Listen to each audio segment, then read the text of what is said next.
On est ravi d'accueillir le professeur Gilles Pialou, qui depuis le début de l'épidémie a été très actif à la fois dans le domaine du soin et de la recherche. Il est co-investigateur de l'essai Discovery, de l'essai Corimmuno 19. Il est membre de nombreux groupes de recherche autour de l'infection et il est chef de service des maladies infectieuses et tropicales de l'hôpital Tenon. On vous passe la parole tout de suite, on est ravis de vous entendre. Moi aussi, je suis ravi de m'entendre. Non, parce que j'ai galéré là depuis 8 heures, j'essaye, et ça s'est arrêté juste 5 minutes avant d'intervenir. Bonjour à tous, je suis très content, même si je ne vous vois pas tous, j'ai reconnu des noms dans la liste. Vous m'entendez correctement? Parfait. D'accord. Donc juste un mot, là, je sais qu'il y a d'autres intervenants qui vont y revenir, et notamment Sophie Amada juste après moi sur la réanimation. Je voulais juste mettre un mot de contextuel, parce que voilà, la recherche c'est une chose, mais la clinique est lourde. Donc à Tenon, on était censé ne pas arriver en première ligne, on devait être censé être de niveau 3, puisqu'on n'a pas de SAMU. Et en fait, le Covid s'est invité par la réanimation, justement, précisément, le 27 février. On a 135 lits dédiés maintenant de médecine au Covid. On a une réa qui était celle de Muriel Fartouk, qui était de 20 lits et qui est actuellement de 42. Et la grande bonne nouvelle, mais on va partager ça peut-être avec d'autres cliniciens, c'est que hier il y avait 3 lits disponibles, ce qui était hallucinant, mais 3 lits disponibles sur une réa qui est à 225% de son capacitaire. On a une autre particularité à Tenon pour finir pour ce contextuel, c'est que le personnel a été très impacté par le premier cas index. Et donc on s'est mis à tester très vite le personnel. Parmi les premiers, on a testé 700 personnes de Tenon et on a eu 215 personnes Covid+. Aucun n'a été dans des formes graves ou hospitalisées. Et donc évidemment, la majorité a repris son travail. Donc voilà le contexte. Vous n'hésitez pas à intervenir. C'est moi qui passe les diapos, c'est ça? Ouais. Donc c'est coronavirus, donc je disais avec une échelle mondiale qu'on suit progressivement. C'est quand même très bizarre qu'on n'ait pas vu venir le coup, dans la mesure où ils sont là depuis 68-69 pour le premier coronavirus isolé chez l'humain. Et comme vous le savez, donc il y a eu trois grandes vagues de coronavirus, le SRAS en 2003, le MERS en 2012-2013 et donc maintenant le SARS-CoV-2. Ici, vous avez une analyse qui fixe à peu près toutes les problématiques et franchement, je ne pourrais pas répondre à toutes les questions et je pense que certains dans la salle pourraient répondre à des questions. On a une recherche qui est tout azimut, qui va des sciences sociales à l'immuno et à la viro-fondamentale. Il en sera question, je crois, dans ce séminaire.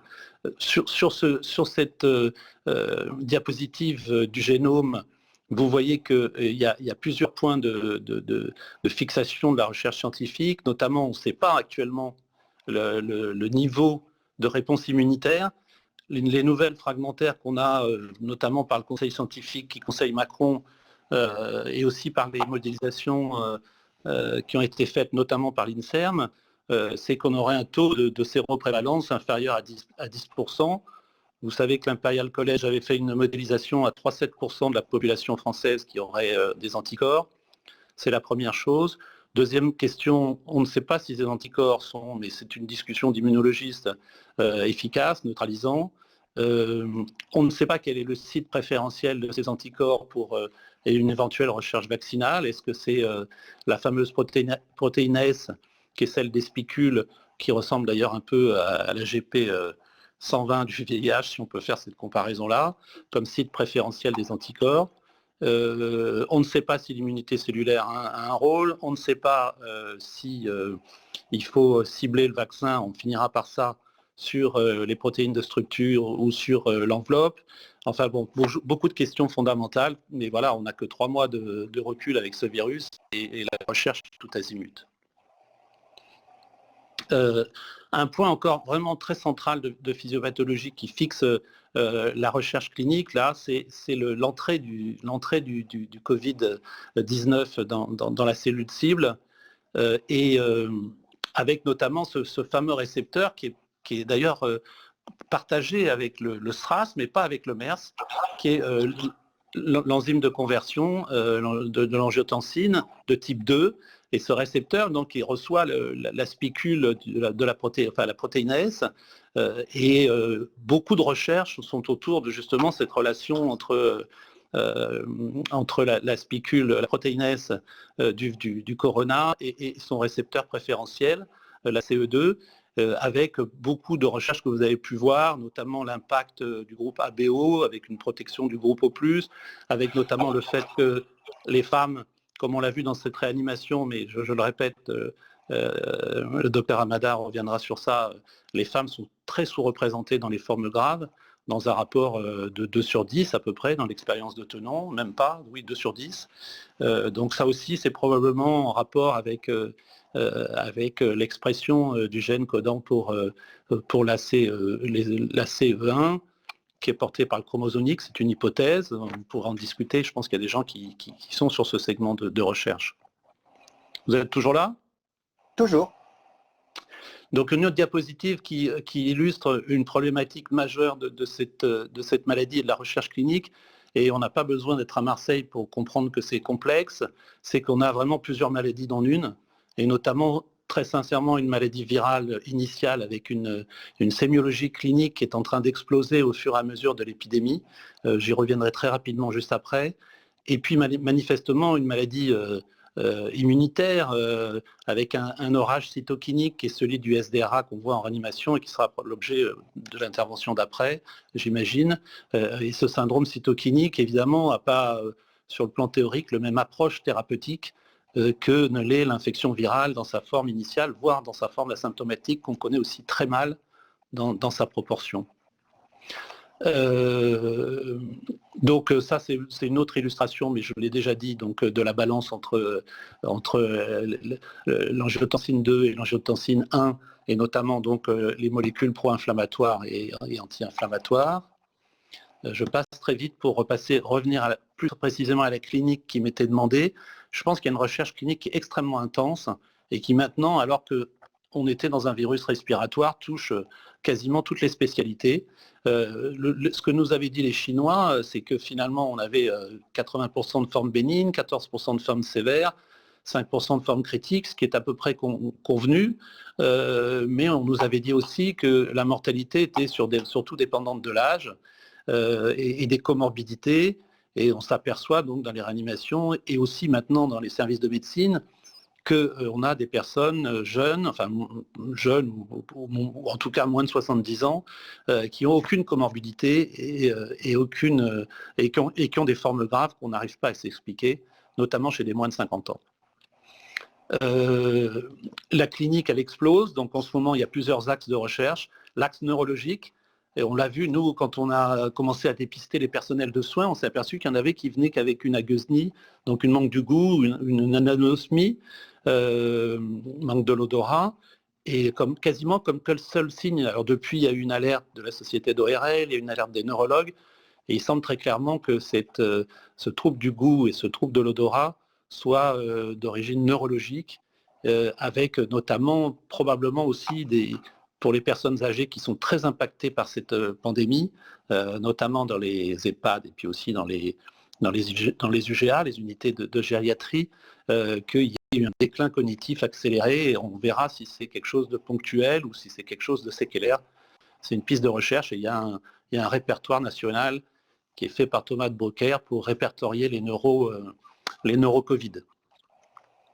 Les dermatologues s'y sont mis aussi parce que là, les Chinois, la diapositive en bas à gauche est une diapositive chinoise, les autres sont prises à Tenon, avec des manifestations angiovasculaires un peu atypiques. Là non plus, on n'avait pas vu venir, mais probablement des mécanismes mixtes, inflammatoires, thrombogènes. C'est une maladie thrombogène. Je vous rappelle quand même que le premier patient décédé en France est décédé non pas du SDRA, mais d'une embolie pulmonaire massive, à la Pitié. Et donc là aussi, on a une voie de recherche importante pour comprendre sur la coagulation. L'autre chose aussi qui est un impact énorme et qui a venu compliquer le débat sursaturé autour de l'hydroxychloroquine, c'est les formes cardiaques, avec, selon certaines études, donc d'abord un excès de mortalité à la fois pour ceux qui ont une pathologie cardiaque préexistante, ça vous le savez, mais aussi l'apparition de manifestations cardiaques et notamment de myocardites qui sont apparues, qu'on voit dans d'autres infections virales, mais qu'on voit aussi dans ce Covid-19. Alors, il y a tout un débat, mais je vais aller très vite sur le R0. L'INSERM a fait un énorme travail pour modéliser, malheureusement je ne l'ai pas retrouvé, mais ce n'est pas à moi de le présenter, sur la modélisation de l'évolution du R0, en partant d'un chiffre qui de mémoire était autour de 3,5, 3,7. Donc je rappelle pour ceux qui sont loin de cette base que le R0, c'est le taux de personnes contaminées à partir du cas index. Et vous savez qu'on a une graduation comme ça, une espèce d'échelle de Richter des maladies transmissibles. Et ça répond à la fake news qui dit que le coronavirus serait transmissible par voie aérienne. S'il l'était par voie aérienne par l'aérosol lointain, ça rejoindrait la rougeole. Donc je vais passer. Alors donc il y a eu un travail qui a été fait par cette équipe INSERM sur le déconfinement. Je finirai par ça en disant un mot, comment il va falloir avoir une recherche appropriée. Je suis dans un petit groupe de réflexion qui s'appelle Covidia pour voir avec des cliniciens, des modélisateurs, des gens de l'intelligence artificielle pour réfléchir comment on peut modéliser au mieux la sortie du confinement. Ça a été fait entre autres par cette équipe INSERM. Je rappelle d'ailleurs que dans leur modélisation du 12 avril, il était prévu que les écoles soient fermées, ce qui témoigne que la recherche et la politique, c'est des fois des choses divergentes. Donc là, vous avez différents modèles, je vous renvoie au document en fonction du niveau de dégradation, de dégraduation du confinement, en fonction de... Voilà. Juste un mot sur le confinement, il y a plusieurs recherches qui ont été faites aussi sur le taux de confinement, parce que c'est une question qu'on nous pose souvent, et en France, on serait probablement dans un taux de confinement respecté autour de 80%, c'est une évaluation, alors qu'à Shanghai ou ailleurs, on était plutôt autour de 90-95%. Alors la génétique, un mot sur la génétique. Là aussi, vous avez vu que hier, ça s'est agité et excité côté fake news avec un prix Nobel qui s'y est mis, donc ça ne va pas nous arranger la clarté.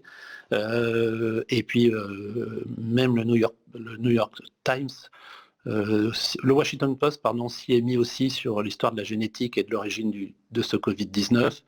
Il y a quand même un papier qui est pas d'une revue majeure, mais qui est un papier très précoce dans l'histoire, qui a montré que l'analogie du génome du Covid-19 était à 96,3% proche de celle d'une souche identifiée chez une chauve-souris. Donc, il n'y a pas besoin d'être généticien pour comprendre qu'on n'a pas besoin de créer ce virus en laboratoire avec une telle homologie avec une souche animale dans un cadre de zoonose. Donc, je pense qu'effectivement, tout ce qui tourne autour du laboratoire de Wuhan mis en place par l'INSERM il y a quelques années me semble être du registre des fake news, mais les Américains veulent quand même qu'il y ait une commission d'enquête. Donc, tout ça est assez politique et pas très scientifique. Un papier de Science, qui a montré au milieu de l'épidémie la comparaison des génomes en fonction des différentes origines, que ce soit à Washington, à Hubei ou à Taïwan, et vous voyez que la variabilité est de quelques nucléotides, donc on a quand même quelque chose d'un virus qui circule très stable et qui est le même virus avec une seule origine probablement en Chine. Alors, la recherche thérapeutique, il faut une complexité qu'il faut intégrer très clairement, c'est qu'il y a une histoire naturelle qui laisse 85% de gens guéris. Ça, c'est quelque chose que beaucoup d'intervenants n'ont pas compris et qu'on ne voit pas, et Dominique Costaglia nous a bien aidé à y voir clair, qu'on ne peut pas se passer d'un bon contrôle, puisque de toute façon, on a une clearance de la charge virale qui est spontanée et qu'on qu'on voit bien ici sur les prélèvements, que ce soit des prélèvements nasopharyngés ou que ce soit des prélèvements de lavage broncho-alvéolaire.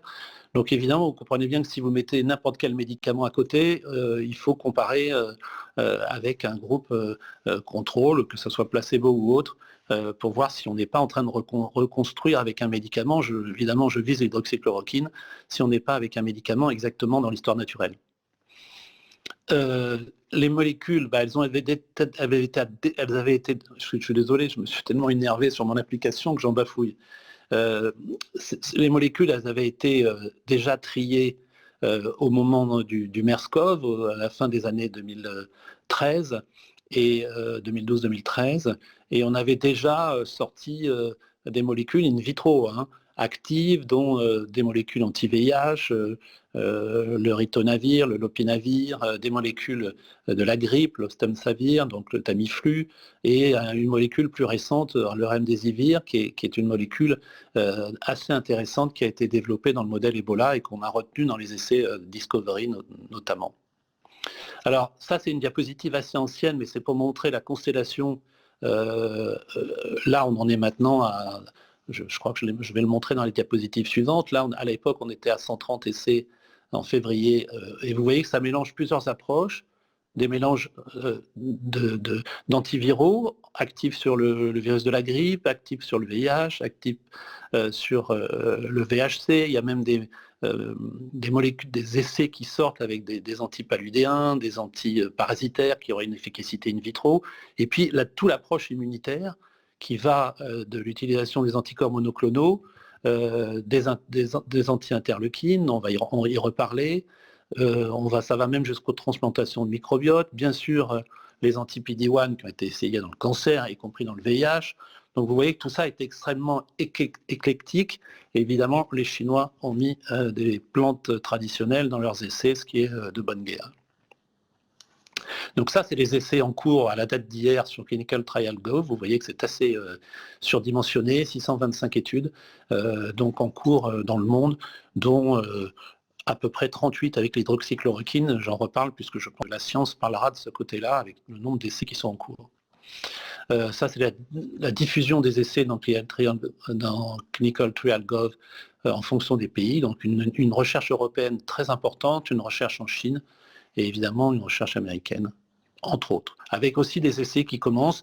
Il y a des essais, par exemple, avec l'azithromycine et l'hydroxychloroquine au Bénin, au Burkina Faso, qui sont déjà impactés.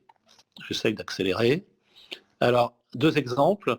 Donc, l'essai dont vous avez parlé en introduction, l'essai Discovery, qui est en fait un essai européen, mais qui a été très, très largement activé en France, avec déjà autour de 600 inclusions sur les 800 prévues, sur 3200 en Europe. Donc l'essai Reacting, c'est un essai pragmatique, rapide, adaptable, avec, comme vous le voyez, 5 bras. 5 bras chez des formes qui sont quand même symptomatiques. Il faut avoir une saturation en oxygène en dessous de 95 et une pathologie pulmonaire. Donc ça s'adresse pas qu'aux formes graves, mais ça ne s'adresse pas aux formes bénignes. Et avec 5 bras, donc le standard of care, un bras hydroxychloroquine sans l'antibiotique, un bras Kaletra, un bras Redemsivir, donc la molécule anti-Ebola de chez Gilead, et un bras qui conjugue le Kaletra et l'interféron bêta, avec des endpoints qui sont assez rapides, donc sur la diapositive suivante, et avec un critère composite de 7 éléments cliniques sur l'hospitalisation, bien sûr sur les décès, sur le fait d'être requérant d'oxygène, sur les faits d'avoir besoin d'une ventilation, etc., invasive, et bien sûr le décès dans le critère composite clinique d'évaluation. Et cet essai va donner des informations dans les jours qui viennent. Le but étant d'éliminer un bras, si l'on peut dire, à partir du moment où il est inefficace. Un autre essai, donc qui n'est pas à promotion INSERM, me semble-t-il, mais qui est à promotion à PHP, si je ne me trompe pas, qui est ces Corimmuno 19, dans lequel on a inclus beaucoup de patients parce qu'on a été ouvert très tardivement sur Discovery, qui est lui aussi très intéressant parce que c'est un essai pragmatique avec des bras qui se succèdent et qui a débuté sur une approche totalement immunologique, avec donc deux mAb, le tolizumab et le sarilu, qui sont en fait des anti-IL6. On a déjà dépassé ce stade, on est actuellement aux anti-IL1, et a commencé hier avec Karine Lacombe et le centre, l'établissement de transfusion sanguine de Saint-Antoine, un bras sur le transfusion de plasma de patients guéris. Bon, dans l'histoire des maladies infectieuses, c'est pas toujours une bonne nouvelle quand on requiert le plasma de patients guéris. Ça rappelle les premières années du VIH. Mais bon, voilà, c'est à étudier. On est en train de mettre en place, enfin, de mettre des patients dans ses bras. Et cet essai est vraiment très intéressant parce que ça va très vite, c'est 30 patients par groupe. Et voilà, on va tester bien d'autres hypothèses, notamment, je l'ai dit tout à l'heure, des anti-PD-1, des anti-JAK, etc. Nous, comment on fait en pratique? Juste pour raconter, ben on a tous les jours à 16h, on a une RCP pluridisciplinaire avec des réanimateurs, des pneumologues, des virologues, etc., des pharmacologues, pour décider où on met les patients, est-ce qu'on les met sous des traitements, des options thérapeutiques qui circulent, là, donc qui sont en bas, les anticorps monoclonaux qu'on peut avoir en compassionnel ou en commercialisé, le lopinavir, l'hydroxychloroquine pour certains, les corticoïdes, ou bien sûr en priorité de les inclure dans les essais, dans les cohortes françaises et dans les essais dont je viens de parler. Et normalement, je finirai par cette intervention sur la recherche vaccinale. Voilà, on est dans une problématique qu'on a connue il y a très longtemps dans le VIH et que certains connaissent très bien dans cet auditoire, qui est de savoir quelle est la bonne cible. Est-ce que c'est, comme je l'ai dit tout à l'heure, les spicules, les protéines S de l'enveloppe? Est-ce que c'est les protéines de régulation? Voilà, avec probablement, comme dans les autres modèles viraux, des complexités liées aux structures tridimensionnelles des sites d'attaque, et puis le choix des vecteurs. Donc il y a beaucoup d'équipes, notamment à Pasteur, et d'équipes aussi INSERM, qui travaillent sur des modèles, que ce soit le modèle rougeole, que ce soit des modèles ARN, que ce soit des modèles avec d'autres virus, avec des virus atténués. Donc il y a énormément de recherches qui sont en cours, mais bon, comme vous le savez, la recherche vaccinale, ça prend du temps, même si on a grillé quelques étapes pour certains laboratoires de recherche dans le monde, qui sont passés directement aux essais de phase 1 sans passer par le modèle animal, ce qui est un peu particulier. C'est une recherche qui sera très intéressante. Voilà, et je finirai par donc un mot sur l'intelligence artificielle. On a signé à plusieurs une tribune dans le journal du dimanche et puis aussi dans les Échos sur le fait qu'on puisse apporter, mais je ne suis pas spécialiste de l'intelligence artificielle, mais l'idée est de partir des données que vous nous fournissez, notamment l'INSERM, sur le R0, sur le pourcentage de personnes dans des formes asymptomatiques, sur le pourcentage de personnes ayant des anticorps, pour essayer d'avoir une proposition de modélisation de la sortie de confinement, avec une idée par exemple très simple que je peux résumer en 2 phrases. On peut imaginer que d'abord il y a un confinement évidemment progressif en fonction de la vulnérabilité au virus, ça c'est déjà décidé, mais qu'il y ait une sortie aussi en région, qui est plus compliquée, et puis surtout une recherche-action dans les entreprises, et c'est ce qu'on essaye d'apporter dans ce petit groupe de réflexion bénévole, comme on dit, c'est-à-dire que les entreprises puissent tester tout le monde, à la fois les symptomatiques en PCR et surtout en sérologie, pour accompagner avec l'intelligence artificielle et des programmes embarqués le suivi des personnes en fonction de leur statut sérologique, en incluant des messages de prévention, des messages de dépistage et bien sûr des règles de confinement pour ceux qui seront dépistés positifs alors que le déconfinement aura été décidé pour le plus grand nombre. Voilà, j'ai terminé, j'espère que c'était audible.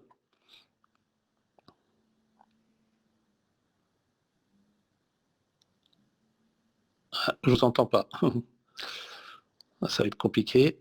Je ne vous entends pas. Non, alors, c'était moi qui avais bloqué mon micro. Ah, bah oui, pour une fois que ce n'est pas ma faute. C'était parfait. Non seulement c'était remarquable, mais c'était exactement ce qu'on espérait entendre de vous. Donc vous n'entendez pas les applaudissements, mais ils sont bien là. Alors, il y a déjà quelques questions. Moi, j'en avais une à vous poser tout de suite.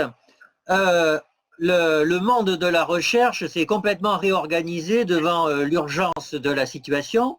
À votre avis, quelles leçons on va tirer sur le fonctionnement de notre système de recherche à l'issue de l'expérience de l'épisode de l'épidémie? Alors là, je pense qu'il y en a qui, dans le programme, vont pouvoir intervenir. Je pense que la mise à disposition de données épidémiologiques en temps réel, quand je dis temps réel, là, il faut se mettre dans une situation d'une pandémie en 3 mois, quoi. Donc ça, on ne sait pas faire. Bien, on rame derrière les chiffres. Bon, ça, c'est la première chose. La deuxième, c'est que la virologie clinique a été totalement débordée par cette pandémie. C'est plus une question de moyens et d'accès aux tests que de volonté humaine, parce que les virologues ont de la pitié de Saint-Antoine, ou d'ailleurs pour la région parisienne, ont travaillé les week-ends compris, etc. Donc c'est pas un problème humain, c'est un problème de monter à l'échelle qui a pas suivi, et on a raté cette première étape de dépistage de tests, non pas de test and treat, mais de tester et isoler. Donc là aussi, il faudra réfléchir à ça. Et puis probablement, je pense que ça va refaire réfléchir, comme chaque crise sanitaire avec une maladie émergente, sur la veille sanitaire, parce que je suis en train j'ai retranscrit la première fois où on discute de ça. On est quand même avec une alerte au 30 décembre sur l'Internal Society of Infectious Disease. Il y a une alerte au 30 décembre. Donc vous voyez, on en est quand même presque 4 mois après. Voilà. Enfin, mon blues là-dessus, c'est qu'on n'était pas prêt, et que je pense que la recherche a évidemment mis du temps à se mettre en branle, parce que justement, il n'y avait pas une prise de conscience de l'ampleur que ça allait prendre. Et comme vous le savez, les chercheurs, comme les cliniciens, ont littéralement abandonné leur segment de recherche pour passer à autre chose. Beaucoup l'ont fait. Voilà, les chirurgiens se sont mis... c'est une image que je donne, hein, mais les chirurgiens à Tenon se sont mis à retourner les malades en réanimation. Donc voilà, on a tous changé de métier, et je pense qu'on recherche aussi. Je ne sais pas si je réponds à votre question. Tout à fait. Je vais lire rapidement les questions qui sont sorties pour avoir quelques réponses rapides. Laurence qui dit as-tu des cas de réinfection documentés chez tes patients ou soignants guéris? Bonjour Laurence. Non, j'ai pas de cas de réinfection. J'ai pas de cas de réinfection, aucun, et on n'en a pas dans le périmètre de notre groupe hospitalier, qui est assez large, puisque ça fait Pitié, Saint-Antoine, Tenon, Rothschild. On n'en a pas. Ça a été décrit effectivement, notamment en Thaïlande, en Chine, je crois pas. Voilà, il faut être très prudent, très prudent. Je sais que Jean-François Delfrécy est très prudent actuellement sur la qualité de la réponse immunitaire, mais je n'ai pas ces données. Il y a Alain qui pose comme question, y a-t-il un polymorphisme de l'ACE2 qui expliquerait la différence de contagiosité homme-femme? Il y a probablement un polymorphisme, mais il y a une balance ACE2, ACE1 qui est effectivement différente, je crois, chez l'homme et chez la femme, notamment avec l'influence des estrogènes, mais je pense que le questionnaire en sait plus que moi. Et Sophie qui pose, bravo, merci pour ta présentation. Est-ce qu'un patient inclus dans un essai thérapeutique ne peut pas être inclus dans la cohorte? Ah si, il est prévu que les cohortes, il est conseillé, dans la cohorte corps immuno, c'est une cohorte, et à partir de la cohorte, on inclut ou pas dans les essais. C'est très important que les patients soient dans les cohortes, que ce soit la cohorte nationale, la cohorte APHP, il y a tellement de cohortes, ou la cohorte corps immuno. Donc effectivement, et il y a quand même des passerelles entre les cohortes, heureusement. Et Laurence qui pose comme question, 3 études chinoises, espagnoles, islandaises montreraient que l'incidence du Covid-19 chez les enfants serait très faible.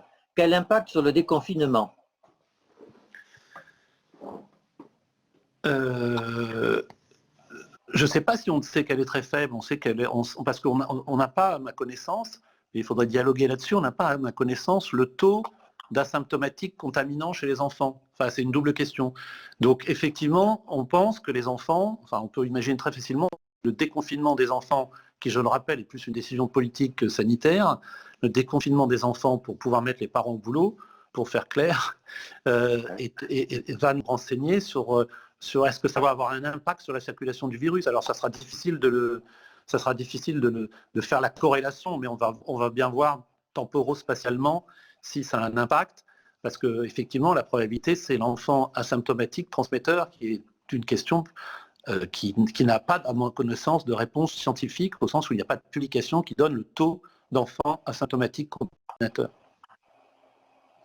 Alors, une dernière question, je suis désolé, parce qu'il va falloir passer à la suivante. De Christian. Oui.